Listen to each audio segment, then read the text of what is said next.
vámonos por niveles, ¿no? Porque me parece que, o sea, diferentes edades o diferentes grupos lo van a sufrir de diferentes maneras, ¿no? 100% Hubo por un dato, el tipo de, sí, de, exacto, de formación. por las condiciones, por la ¿no? edad. Hubo un dato que me pareció bastante traumático, que no lo había leído en ningún lugar.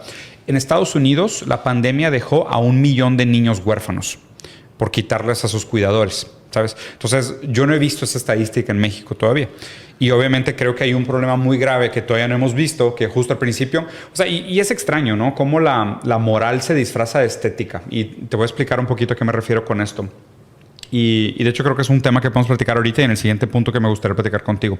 Nietzsche decía que al que mata una mariposa lo tachamos como un monstruo, pero el que mata una cucaracha lo ponemos como un héroe, ¿no? Entonces, o sea, aún la moral tiene al parecer un sesgo estético, ¿no? Pues es un sesgo. Es un sesgo, totalmente, ¿no? Porque no es como que la mariposa valga más que la cucaracha. Es como un pavo real con un águila real. Exacto. Es como cada quien hace su función. Exacto. Cada quien juega su función dentro del medio ambiente, pero pues nosotros tenemos, o sea, la cucaracha me da miedo, la mariposa le tomo fotos, sí, ¿no? Entonces, por lo menos tiene un sesgo estético la moral. Y a lo que me refiero con esto es que cuando empieza la pandemia, la gente tiende a proyectar de manera muy inconsciente sus sesgos de preferencia, ¿no? Como diciendo, oye, pues sabíamos al principio que era una pandemia que tenía un efecto mucho mayor sobre las personas de tercera edad y las personas que tenían vulnerabilidades genéticas. O sea, tenías un problema, inflamación crónica, enfermedades mitocondriales, hipertensión. Todas estas predisposiciones como que eras más vulnerable. Pero los niños parecía que no había problema, ¿no? Entonces, inclusive...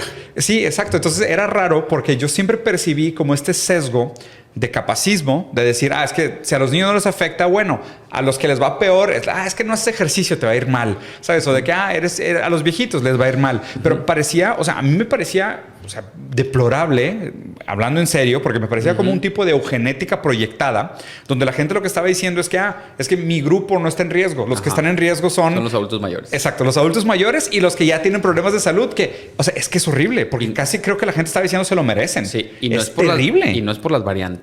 No es por las variantes. Sí.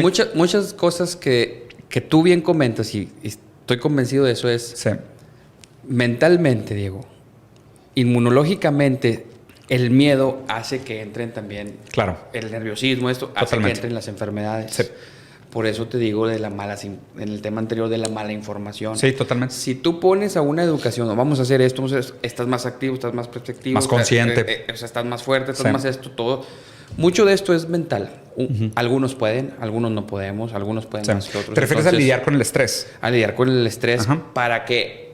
Es que eso que pasó, es que ahorita no es mi grupo vulnerable. Para mí, científicamente es un sesgo. Sí, yo también creo. Te lo digo como doctor. Como doctor. Claro. Porque así lo tengo que ver. Puedo ser criticado por usar esta palabra de sesgo, pero realmente... Pues es un sesgo.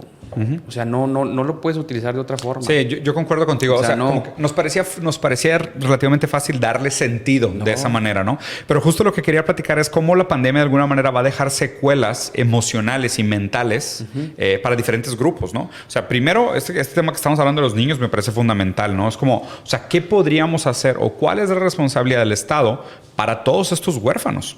Porque, o sea, no los hemos ni siquiera medido en México, a mi entender. Pero deberíamos de tener una conciencia de qué va a pasar con todos estos niños huérfanos que dejó la pandemia. Bueno. Porque en Estados Unidos fueron 1 millón. Entonces, o sea, si hiciéramos el cálculo comparativo, andaríamos nosotros en ¿qué? ¿Medio millón de niños huérfanos? Que andamos como unos 300, 400 mil. Sí. Pues yo creo que es algo catastrófico que viene porque... Y no es como que nuestro sistema para niños huérfanos esté bien estructurado, ¿verdad? Cero. Sí. No estamos en nada. Nada. Sí. Pañales. Pues es algo... que va a ser incierto aquí. Claro. Que no, el Estado, las políticas públicas no están preparadas ni se ha puesto en el ente. Sí.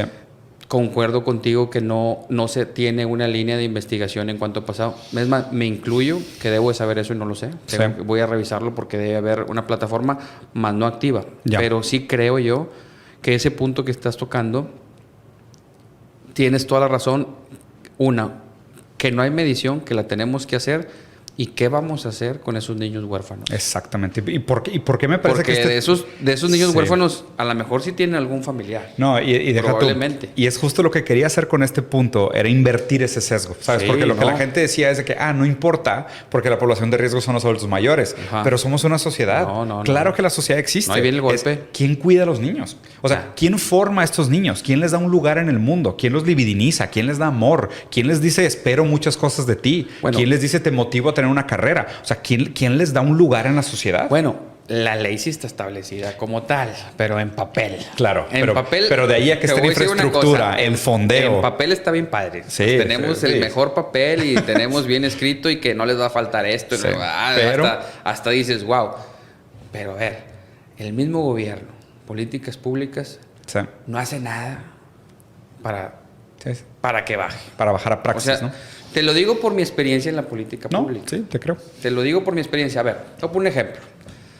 Cuando yo asumí el rol de director general del Seguro Popular en el Estado, me di cuenta que todas las vitrinas, todas sin excepción, todas las vitrinas a donde iba uno a hacer un trámite, no tenían el espacio para una silla de ruedas. Fíjate nomás el agua y el aceite. ¿Sí? ¿Cómo es posible que si yo ¿no? ¿Cómo es posible que si yo me dedico a esto, yo mismo, o sea, no esté esto? Sí. Te estoy hablando. Soy excluyente. Soy excluyente, entonces. Y me puede desmentir la gente que labora en el Seguro Popular, que posteen lo que quieran.